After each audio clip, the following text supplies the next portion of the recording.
For 15 years, Sean had believed he was one of the lucky ones. His marriage to Ruby had been a passionate, intoxicating blend of love and desire, the kind of bond that seemed untouchable. They had history, they had fire, and most importantly, they had trust, or so he thought. Their connection had always been visceral, magnetic, the way she used to curl into him at night, tracing absent-minded circles on his chest, whispering promises that felt eternal, the way their bodies once moved together like they were designed for each other. But lately, something was off. The heat that once simmered between them had cooled into something distant, almost mechanical. Ruby had become more elusive, her kisses perfunctory, her touch fleeting. She was always preoccupied. Her laughter sounded forced, and when she looked at him, it was as if she was searching for something that wasn't there anymore. Their conversations had dwindled to routine pleasantries, and their once electric nights had turned into empty exchanges, void of the passion that had once set them ablaze. Sean wasn't a fool. He knew that love could shift and evolve, but this wasn't that. This was something else, and deep in his gut, he feared the truth. Sean had always trusted the rhythm of their life. Mornings spent wrapped around each other, lazy Sundays filled with inside jokes, spontaneous date nights that ended in tangled sheets. But lately, the melody had changed, the harmony faltering into something discordant. Ruby was different, not in an obvious way, not in a way he could immediately accuse, but in the smallest, most telling details. She lingered too long in front of the mirror before leaving for work, testing different lip colors, adjusting the strap of her silk camisole with an almost subconscious sensuality. She used to dress for comfort, but now her wardrobe had subtly evolved. Tighter skirts, blouses that hinted at more than they concealed, perfumes that weren't meant for the man she shared a bed with. Then there were the absences, the overtime meetings, the last-minute girls' nights, the out-of-town conferences that had never existed before. Her phone, once an afterthought, was now her constant companion, always turned face down when she placed it on the kitchen counter. And when it rang late at night, when she answered in hushed tones with a secretive smile playing at the corners of her lips, something inside Sean twisted. It was the little things that shattered him the most. The way she'd come home smelling of cologne that wasn't his. The way she avoided his touch, her body stiff under his fingertips. And most of all, the way she no longer said, "I love you," without hesitation. Sean wasn't the jealous type. He never had been. He prided himself on being the kind of man who didn't snoop through his wife's phone, didn't question her friendships, didn't let insecurity eat away at the foundation of their marriage. But trust was a delicate thing, and once a crack formed, it spread like a spider web, impossible to ignore. It was late when he woke up that night, the sheets cold beside him, the space where Ruby should have been left empty. He lay there for a moment, staring at the ceiling, listening to the quiet hum of the city outside. Then he heard it, the faint murmur of her voice. Not in bed beside him, not even in the bathroom. It was coming from downstairs. Slipping out of bed, he moved like a shadow, careful, silent.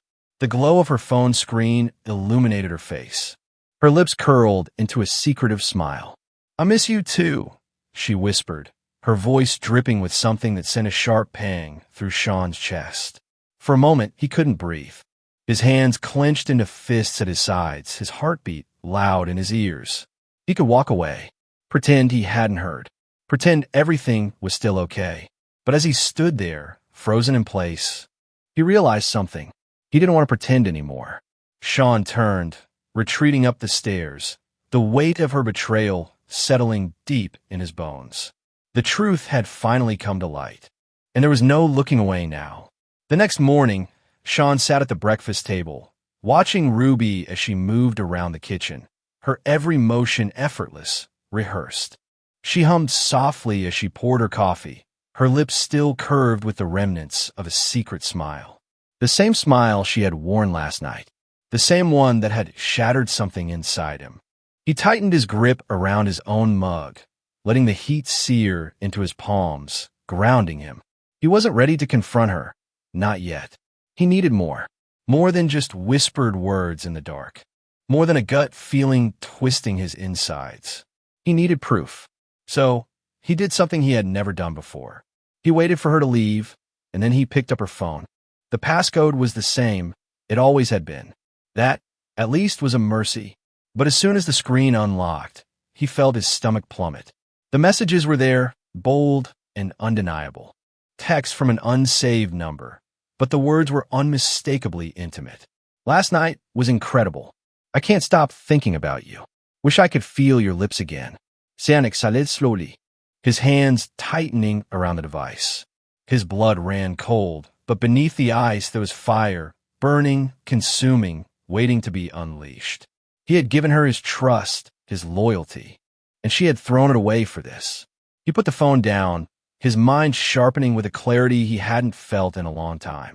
If she thought he would sit by quietly, she was dead wrong. Sean knew he couldn't explode. Not yet.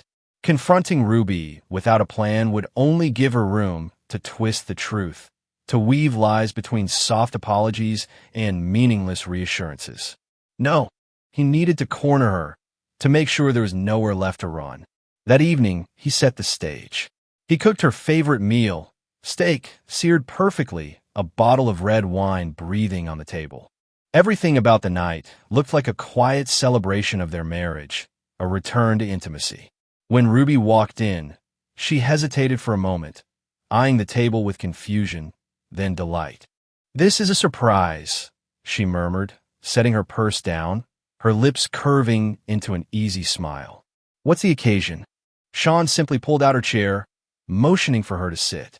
He poured the wine, watching her closely as she took a sip, unaware of the storm brewing beneath his calm exterior. As they ate, he let the tension build, let her settle into a false sense of comfort. And then, in the middle of a casual conversation, he leaned back and asked, his voice smooth, almost amused, "So, how was your night with him?" The fork in her hand stilled, a slight twitch in her fingers, a slow blink, a hesitation so brief, so subtle, that someone else might have missed it. But not Sean. His trap was set, and now, he was ready to watch her fall into it. Ruby stared at Sean, her fork frozen midway to her lips, her knuckles turning white around the handle. For a moment, the room was utterly silent, just the faint hum of the refrigerator, the soft ticking of the clock on the wall. Her expression shifted quickly, almost imperceptibly. First, a flicker of shock, then calculation. Then, like a seasoned liar, she forced out a chuckle, setting her fork down with careful precision. "What are you talking about?" she asked, her voice light playful, as if she could defuse the weight of his accusation with a casual dismissal. "You're being paranoid." Sean smiled, slow and knowing, leaning forward with easy confidence. "Am I?" he murmured. He reached for his phone, tapping the screen once before sliding it across the table toward her. The screen lit up, displaying a single damning image, her wrapped up in another man's arms. His lips pressed against her neck. The timestamp was clear. Last night, the exact time she had told Sean she was working late. Ruby's breath hitched. Her mask cracked for a split second before she scrambled to rebuild it. This isn't what it looks like." Sean exhaled, shaking his head. "Don't," he said, his voice dangerously calm. "Don't insult me with more lies." Her lips parted, but no words came. Because there was no escape. The moment of truth had arrived, and Ruby knew, for the first time, that Sean wasn't the fool she had taken him for. The silence between them was thick, suffocating. Ruby sat on the edge of their bed, hands clasped tightly in her lap. Her once meticulously curated confidence now reduced to fragile uncertainty. Sean stood near the window, his back to her, staring at the city skyline. The distant glow of headlights reflecting off the glass. His mind buzzed with 1,000 thoughts, none of which he could grasp long enough to make sense of. He had imagined this moment, what he would say, how he would react, but now that it was here, all he felt was an overwhelming emptiness. "You have to understand," Ruby finally whispered, her voice hoarse, raw. "It wasn't about love. It was never about love." Sean let out a slow breath, his fingers curling into fists at his sides. He turned to face her, his expression unreadable. "Then what was it about, Ruby?" His voice was steady, but there was something lethal beneath it, something dangerously close to breaking. Convenience? Thrill? Boredom? She swallowed, looking down, unable to meet his gaze. I don't know, she admitted, and for the first time, there was no defiance in her. Just exhaustion. Sean let out a bitter laugh, running a hand through his hair. That's the worst part, he muttered. You don't even know why you did it. A long pause stretched between them, neither willing to speak because deep down, they both knew the damage was already done, and some things, once shattered, could never be repaired.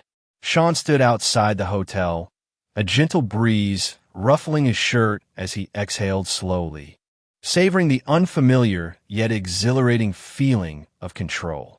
The weight of betrayal no longer sat heavily on his chest. It had transformed into something sharper, something cold and resolute. Inside, Ruby was scrambling, desperate to salvage what was already lost. But he was done playing her games. With calculated steps, he strode toward his car, his mind set on what came next. He had spent too much time dwelling in the past, watching her lies unravel before him, pretending that the woman he loved still existed beneath the deceit. But the truth had finally sunk in. Ruby wasn't the woman he had built his life with. That version of her had died the moment she chose another man, the moment she let her desire outweigh her loyalty. As he slid into the driver's seat, he checked his phone. No missed calls from Ruby, no frantic messages. Maybe she had finally realized that he was truly leaving. The thought sent a surge of satisfaction through him. For the first time in months, maybe even years, he was in control. No more waiting, no more wondering. With a smirk tugging at the corner of his lips, he turned on the ignition, the hum of the engine a perfect prelude to his new beginning. The past was behind him, and in its place was something far more thrilling, freedom, and he intended to taste every single moment of it. Sean sat on the edge of his hotel bed, staring at the city lights flickering beyond the window. The air felt lighter, as if the weight of years had lifted from his shoulders. For the first time in what felt like forever, he wasn't drowning in questions, regrets, or the cold sting of betrayal. He had made his choice, walk away, let go, and rebuild. And that decision had set him free. His phone buzzed on the nightstand. He didn't have to look to know it was Ruby. She had tried to call, sent messages filled with apologies, half-hearted explanations, and desperate pleas. He didn't bother responding. Some things didn't deserve closure. Some wounds healed best when left untouched. Instead, he focused on what lay ahead.